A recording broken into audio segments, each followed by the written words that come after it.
Le Canada est devenu une destination de choix pour les demandeurs d'asile venant des 4 coins du monde.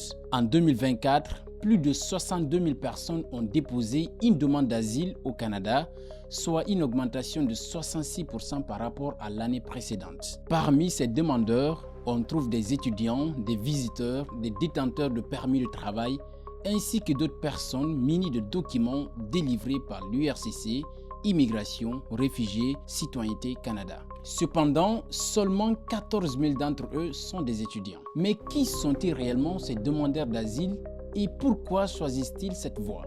Pour le découvrir, suivez-moi. Et surtout, n'oubliez pas de vous abonner, de partager massivement, de commenter et moi, cela me donne plus de force et de motivation pour continuer. Donc, c'est parti. J'étais à 24 heures de ma rencontre avec mon invité. Nous avons échangé sur plusieurs étapes de l'interview prévue demain à Ottawa.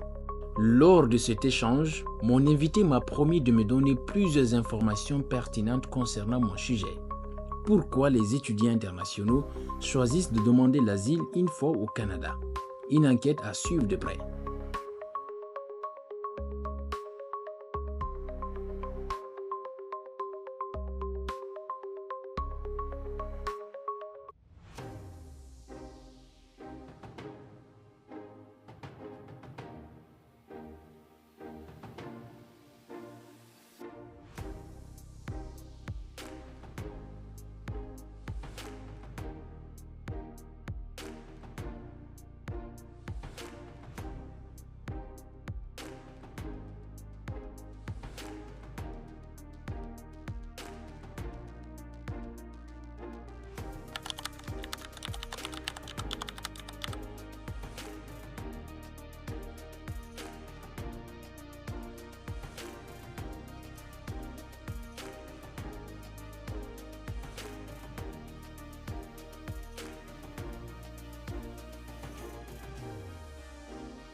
L'immigration, il faut qu'on en parle.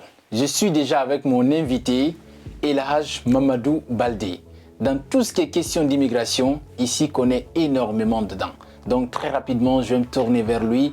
El Hadj, bonjour. Bonjour. Merci d'avoir accepté l'invitation. C'est un plaisir. Et bienvenue sur ce plateau. Pourquoi les étudiants internationaux choisissent de demander l'asile au Canada? Et bien évidemment, beaucoup d'étudiants demandent l'asile. Quand on étudie les dossiers, ils ont tous parfois une idée commune. Il y a un truc commun en eux. Okay. La première question, c'est le coût élevé des frais qui sont liés aux études. Ouais. Ça, c'est un. On va développer après. La deuxième raison, selon d'autres, c'est l'intégration. L'intégration. Oui. Très important. Oui, c'est des points à souligner. Et la troisième ligne, je vais dire, selon d'autres demandeurs d'asile, c'est la forte pression que IRCC pousse à l'envers des étudiants internationaux. Récemment avec la nouvelle loi appelée la loi du 8 novembre. Tout à fait. Donc, il y a d'autres aspects, mais on va prendre les trois principaux. Les frais d'études, l'intégration et un peu IRCC. Donc, quand on vient sur les frais d'études, le minimum pour faire une session, quand on prend, dans la plupart des cas, le minimum c'est, tu ne peux pas payer moins de 7 000 ou 7 500 $. C'est énorme. Oui, parce que rare de collèges, tu trouves avec moins de 7 bars. Les universités, on n'en parle pas. C'est l'université qui taxe le moins que moi je connaisse. J'ai même appris qu'ils ont doublé. Oui. des frais de scolarité pour les étudiants internationaux. Ça grimpe du jour au lendemain, bon, d'année après année. Donc l'université la moins chère en termes de frais scolaires, moi je connaissais 9 000, près de 10 000 $. C'est ça. Ça c'est l'université de Saint-Paul. Sinon toutes les autres universités c'est pas moins de 12 000. C'est cher. Donc il y a le côté finance, on parle de la cherté des écoles, les frais qui sont liés au loyer. Disons la vie en un mot, la cherté de la vie. La vie en un mot. Ouais. Bien, merci pour le mot. Donc, tout ce qui est lié aux finances, ça c'est un problème. La deuxième chose, il y a d'autres qui viennent, qui partent dans des zones qui sont très loin des grandes villes. Quand on prend peut-être Chicoutimi, c'est loin des grandes villes. Ouais. Donc, ce n'est pas les mêmes opportunités qu'ils peuvent avoir à Chicoutimi. Les opportunités qu'ils pouvaient avoir dans les grandes villes, ce n'est pas les mêmes opportunités qu'ils peuvent avoir à Chicoutimi. Et dans les grandes villes, tu peux rencontrer plein de personnes de ta communauté que tu connaisses ou pas, en tout cas de ta communauté. Parce que là, si tu viens dans une zone, on te dit t'es les Guinéens, tu sais qui est les Guinéens. Vous vous rencontrez, vous n'avez même pas besoin que quelqu'un vous mette en contact. Ah, tu es Guinéen ou bien tu es Camerounais, c'est la communauté, voilà, ça passe vite fait. Mais il y a d'autres qui partent dans des zones où ils ne trouvent pas facilement des gens de leur communauté. Ils n'ont pas de parents, ils n'ont pas de frères ni amis. Donc, il y a une question d'intégration. Sur qui s'est penché, sur qui tourner pour lui montrer quoi faire. Tout est nouveau pour la personne. Tout est nouveau, tout est nouvelle vie. C'est ça, l'intégration en un mot. Donc, l'intégration, ça impacte sur beaucoup de personnes. Il y a d'autres qui n'ont pas ce problème, qui s'intègrent vite fait. Mais quand on prend d'autres personnes aussi, ça joue énormément sur leur morale. Et ça leur fait une sorte de stress, parce que c'est des gens qui se retrouvent toujours seuls et c'est pas cette vie qu'ils avaient l'habitude de vivre. Ils sont toujours anxieux et voilà, c'est un peu ça.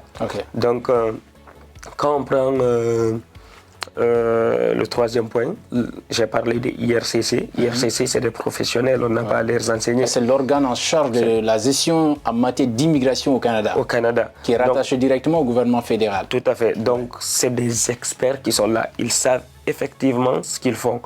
On n'a pas à leur enseigner quoi que ce soit, mais sauf qu'il y a parfois des mesures qu'ils prennent qui ne sont du tout pas avantagées pour les étudiants internationaux. Et les étudiants, et parfois les demandeurs d'asile, et même ceux qui ont des visas de travail, tout ça. Ou des visas visiteurs. Ça de façon globale, c'est pas avantageux pour les étrangers. Pour les étrangers, de façon globale. Et si on prend la loi du 8 novembre qui a fait un rebondissement, qui a impacté en tout cas la plupart, je ne vais pas dire tous les étudiants, mais en majorité les étudiants internationaux. On a d'ailleurs vu que ça fait ça fait une sorte de mouvement à Montréal, là où les étudiants évident, sont sortis. Fallait s'y attendre. Avec, en tout cas, moi, c'est la première fois que je vois des étudiants manifester allant dans le sens des études. Tout à fait. C'est quand même la première fois. C'est la première fois que moi je vois. Donc, on a vu les étudiants qui sont sortis avec des pancartes, avec comme slogan IRCC, on veut la stabilité. Pourquoi la stabilité? Parce que les étudiants, ils ne sont pas stables dans leur vie au Canada. En tout cas, la plupart des étudiants. C'est clair. Ils ne sont pas stables dans leur vie au Canada. Il y a un stress qui est là, qui les ronge. Il y a quelque chose qui les ronge. En fait, il y a d'autres qui se voient leur état de santé mentale qui se dégrade. Parce que vivre dans un stress, c'est compliqué. Donc, pour toutes ces raisons, c'est ce qui les pousse désormais à demander l'asile. Oui, il y a ces trois raisons. Il y a d'autres raisons. D'autres ont des raisons personnelles qui... seuls peuvent t'expliquer, mais quand on prend les principales raisons, c'est les plus grandes lignes. Donc voilà pourquoi ces derniers temps, on assiste à une façon très progressive des demandes d'asile. Parce qu'avec IRCC, les lois qui sortent encore et encore, qui partent dans tous les sens, qui ne sont pas avantagés pour les étudiants, il y a d'autres qui disent « Yo, moi je ne peux plus vivre ça ». Donc pour sortir du cadre des études, il faut changer de statut. Demander l'asile. Demander l'asile. Il y a d'autres aussi qui ont des raisons qui sont vraiment personnelles. Ouais. Et voilà, c'est ça. Il n'y a pas de problème. Merci beaucoup. Et très rapidement, avant de te laisser, qu'est-ce que tu as à dire à ceux qui ont demandé l'asile, mais aussi à ceux qui sont en cours, qui souhaiteraient demander l'asile plus tard? Ceux qui ont demandé l'asile, moi je vais leur dire que déjà la chose est faite, la demande elle est déjà là. Faut toujours dans la vie s'attirer des ondes positives. Ouais. Faut pas se tirer de la négativité. Quand il y a un problème, faut le voir de toujours de trop bas. Ouais. Faut être supérieur à ta situation. Faut pas laisser ta situation te marcher dessus. Donc regarde-toi, tu dis je suis supérieur à cette situation, et il faut toujours avoir des pensées positives, c'est dire que cette demande elle ira au bout et tout va marcher. Il faut toujours avoir ces pensées. C'est une des règles de la loi de l'attraction. Il faut attirer des bonnes choses envers soi. Et tout ce qu'on voit dans la tête, dans la tête, je veux dire, on peut soit l'avoir en équivalent, soit physique, ou en tout cas on peut le réaliser. Parce que toute chose commence par une visualisation.